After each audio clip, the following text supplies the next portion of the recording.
Sarah Huckabee Sanders is a former White House press secretary, as you know, and a Republican gubernatorial candidate for the state of Arkansas. Sarah, you're the perfect person to ask. What do you think's going on here? Look, no offense to anybody, but I wouldn't want to have lunch with either one of them. And I think it's no surprise at all that tensions are high.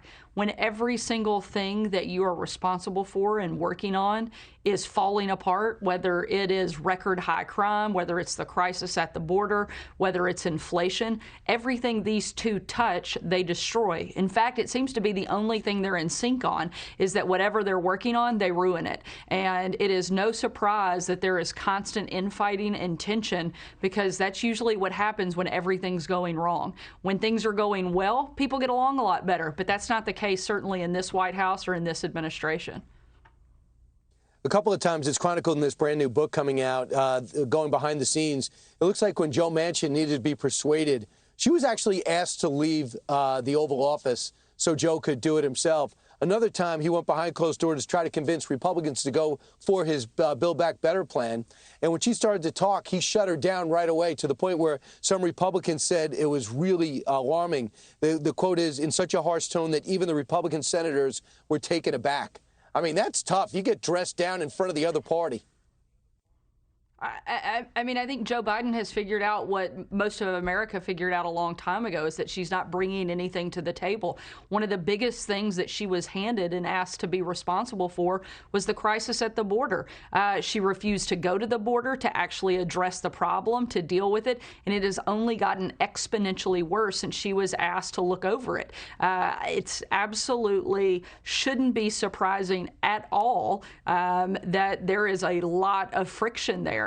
When you continue to fail over and over and over again, people start to walk away and take that responsibility away from you. And maybe he's just figuring out what the rest of us learned a long time ago. Sarah, I can't imagine if Mike Pence got the portfolio to handle pandemic response and told President Trump, no, here you go. That's not something I want to do. She basically said no. And you think responding to the pandemic was easy for Mike Pence? Almost everybody, both sides of the aisle, credited him for working hard and doing his best and actually executing effectively. Is that the way you saw it?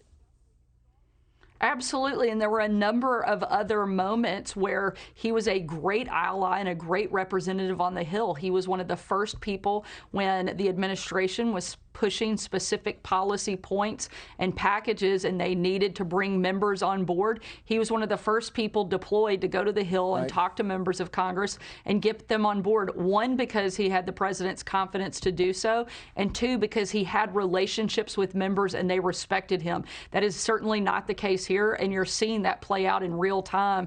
And now I think the White House is actually kind of throwing their hands up, and it doesn't feel like they even care that people know that confidence has been lost there anymore.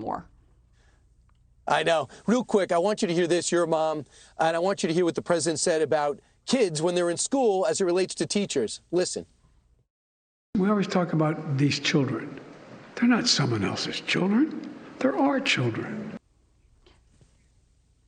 What is he, being consulted by Terry McAuliffe? Really? They're their kids for 8 hours? That's the problem. 40 hours, it's indoctrination. It's beyond that. It's total delusion, because the idea that the kids no longer belong to you because they're at school is absolute insanity. I don't remember them being there when my kids were born. I don't remember them tucking them in at night or being there in every moment of their life. And the idea that somehow they no longer belong to us and they have more control over what our kids are doing is exactly why somebody like Glenn Youngkin won in Virginia, is because he recognized that we needed to empower parents, not government bureaucrats. And by the way, all that pandemic aid that went to schools, that some of them didn't open to the very last minute thanks to teachers' unions. Now we find out we went billions to the schools, millions went to CRT training, teaching the teachers how to do it, and then teaching the students how to digest it and getting the material to back it up. That, to me, is out of bounds. More on that on FoxNews.com. They had an exclusive story today, not effectively denied by the administration. Sarah, best of luck with your run to be the next governor of Arkansas. Thanks for joining us. Great to see you. Hey, Sean Hannity here. Hey, click here to subscribe to Fox News YouTube page and catch our hottest interviews and most compelling analysis. You will not get it anywhere else.